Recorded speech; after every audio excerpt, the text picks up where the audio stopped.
सभी दोस्तों को नमस्कार। मैं बागेश्वर महिपाल और इस वक्त मैं फिर खड़ा हूँ बागेश्वर बागनाथ मंदिर परिसर में। आज यहाँ जो सत्संग चल रहा है उसका आज मतलब अंतिम दिन है और यहाँ जो है हजारों मात्रा में हमारी माताएं बहनें जो भजन सुनने के लिए आई हैं और सत्संग सुनने के लिए आई हैं। तो मेरी कोशिश थी कि यार आज तुमको ये दिखाने की, आज लास्ट दिन है कि कौन कौन यहाँ आए हुए हैं। शायद आपकी माता जी बहन कोई आई हो तो हो सकता है हो, तो मैं यही कहूँगा आप जो है इस सत्संग का आनंद लो और मैं धीरे धीरे जो है चक्र, गदा और पद्म चार चीजें धारण किया है।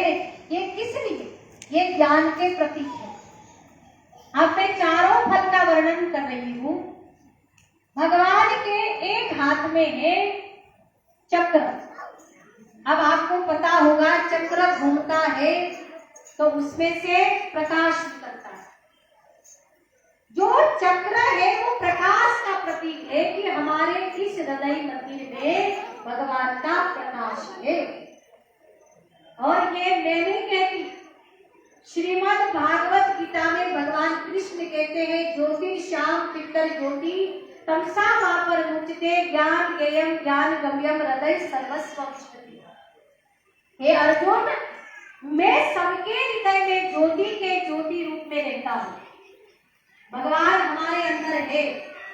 वो शंख चक्र लेके नहीं बैठे, वो धनुष बाण लेके नहीं बैठे। हमारे अंदर भगवान है। किस रूप में है? तो बोले प्रकाश रूप में, ज्योतिर्श्याम पितर ज्योति।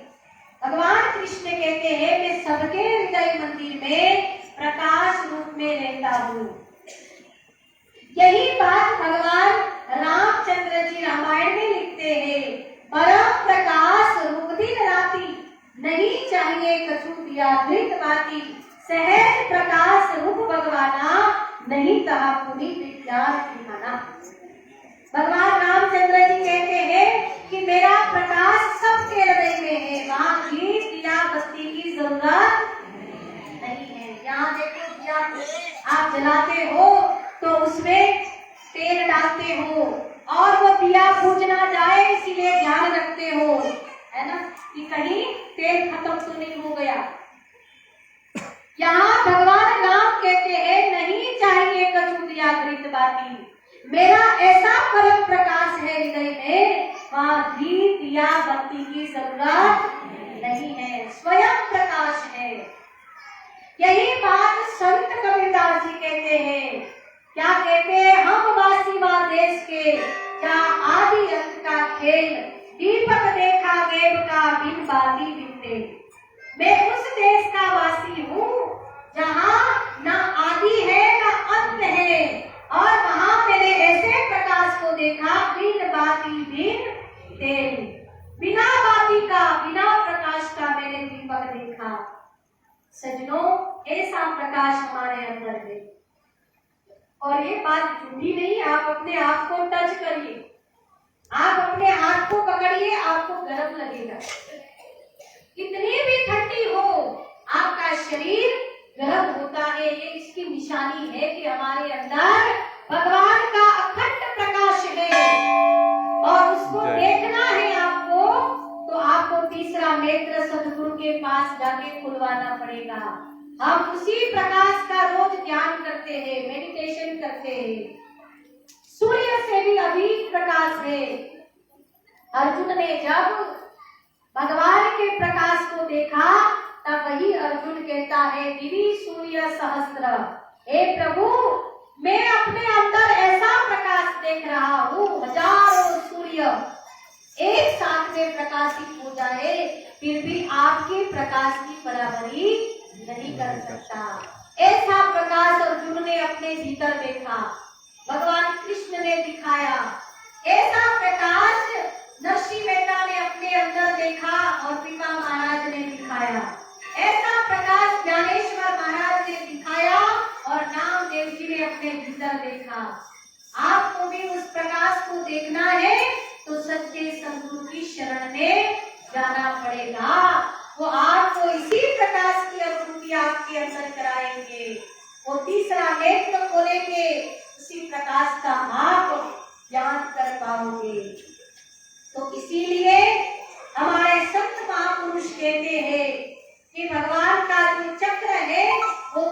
प्रकाश का प्रतीक है। हमारे हृदय में भगवान प्रकाश रूप में रहते हैं और इसीलिए एक व्यक्ति की मृत्यु हो जाती है तब उसका शरीर को टच करना, जब मृत्यु हो जाती है तब आप छूना कैसा होगा, शरीर ठंडा पड़ जाता है। तो सजनों, वो अंदर की ज्योत थी वो भूल गई, इसीलिए चक्र प्रकाश का प्रतीक है। और दूसरे हाथ में क्या है, ये तो चक्र हो गया, दूसरे भगवान के हाथ में क्या है ना, शंख है। अब शंख क्या काम करता है, बजाओ तो आवाज करता है। शंख जो है वो अनहद नाद का प्रतीक, हमारे भीतर हमारे हृदय में भगवान का ऐसे ऐसे आवाज होते हैं जिसको अनहद नाद कहते हैं। इसीलिए संत ब्रह्मानंद जी कहते हैं, बिना बजाए निस दिन बाजे घंटा शंख नगारी रे, बिना बजाए निस दिन बाजे घंटा शंख नगारी रे, तेरा सुन सुन मात होते तन की खबर बिसारी रे, अचरज देखा बारी साधो अचरज देखा बारी रे, अचरज देखा बारी साधो अचरज देखा बारी रे। क्या कहा कि अचरज देखा, संत ब्रह्मानंद जी पुष्कर में हो गए।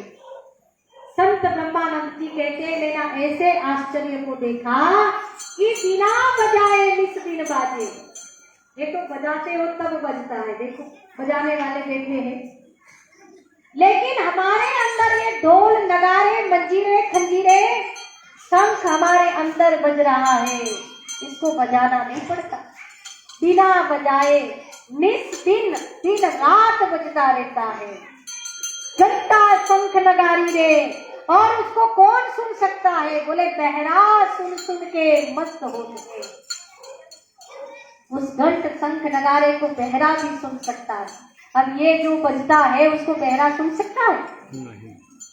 आपके भीतर आपके अंदर ऐसे घंट शंख नगारे 10 प्रकार के नाद दिन रात बजते रहते हैं।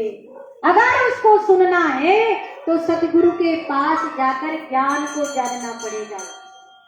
हम रोज उस नाद को सुनते हैं, बड़ा मस्त हो जाते हैं। बहरा सुन सकता है, इसके लिए कान की जरूरत नहीं है। संत ब्रह्मानंद जी कहते हैं, दिन भूमि एक महल बनाया तामे ज्योत उजारी रे, अंधा देख देख सुख पावे बात बतावे सारी रे। क्या कहा कि ये जो शरीर है बिना महल का, बिन भूमि एक महल है। ये सारे महल, ये सारे मंदिर भूमि पे खड़े हैं, इनकी नींव जो है वो भूमि में डाला है, जमीन में इसकी नींव है। लेकिन ये जो मंदिर है, ये जो महल है, उसकी नींव जमीन में नहीं डाली गई। ये बिन भूमि का महल है, तामे ज्योत उजारी रे, उसमें भगवान का परम प्रकाश है। और उसको कौन देख सकता है, बोले अंधा देख देख सुख पावे। अंधा भी उस प्रकाश को देख सकता है। सजनों, ऐसा प्रकाश हमारे अंदर है, आंख की जरूरत नहीं है। उस प्रकाश को देखने के लिए इन आंखों की जरूरत नहीं है, वो तीसरी आंख से देखा जाता है। इस कान की जरूरत नहीं है, सदगुरु ज्ञान देते हैं, उस अनहद नाद को सुनाया जाता है। इसीलिए गोपियां रोज भगवान की बांसुरी सुनती थी, कहीं बाहर नहीं सुनती थी, वो अपने भीतर अपने अंदर सुनती थी और मस्त हो जाती थी। ऐसे अनहद नाद हमारे अंदर है। इसीलिए तो माता के गर्भ में भी बालक रोज उस अनहद नाद सुनता है, लेकिन जन्म होते ही रोने लग जाता है। जब बालक रोता है तो आप क्या करते हो, है ना, थाली बजाते हो और कोई खिलौना बजाते हो, बालक उसको सुनने में मस्त हो जाता है, रोना बंद कर देता है।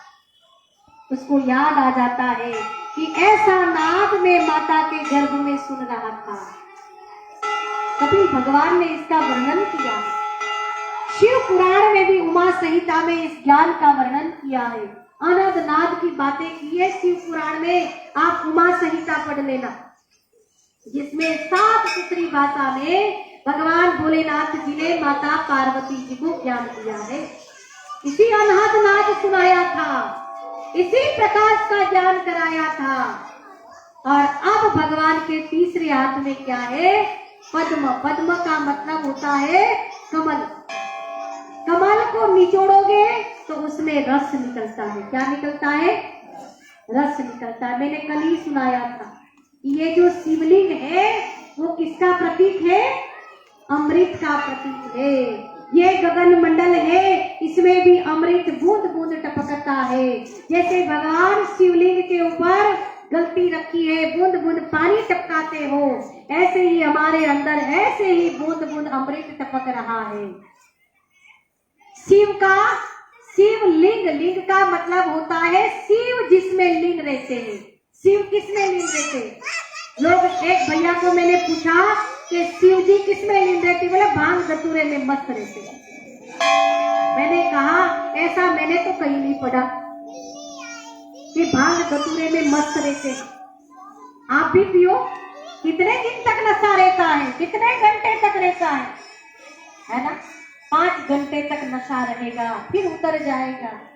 लेकिन नाम कुमारी नान का चढ़ी रहे दिन रात। नानक देव जी कहते हैं नशा गांजा भांग का उतर जात प्रभात, नाम कुमारी नान का चढ़ी रहे दिन रात।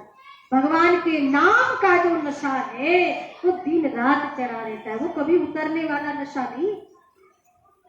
भगवान शिव जी नशा नहीं करते थे, ये भूल जाना, ये पीने वाले लोगों ने बता दिया है। भगवान शिव जी जो थे वो अमृत पीते थे, अमृत का नशा करते थे। और इसीलिए शिव जिसमें लिंग रहते हैं उसको कहते हैं शिवलिंग। ये चीज यहाँ रखी जाती है। क्यों? क्योंकि शिव जी इस अमृत में लीन रहते हैं, वो ध्यान करते, भगवान का सुमिरन करते, वो ऐसे फालतू चीजें नहीं खाते पीते। इसीलिए अमृत हमारे अंदर है।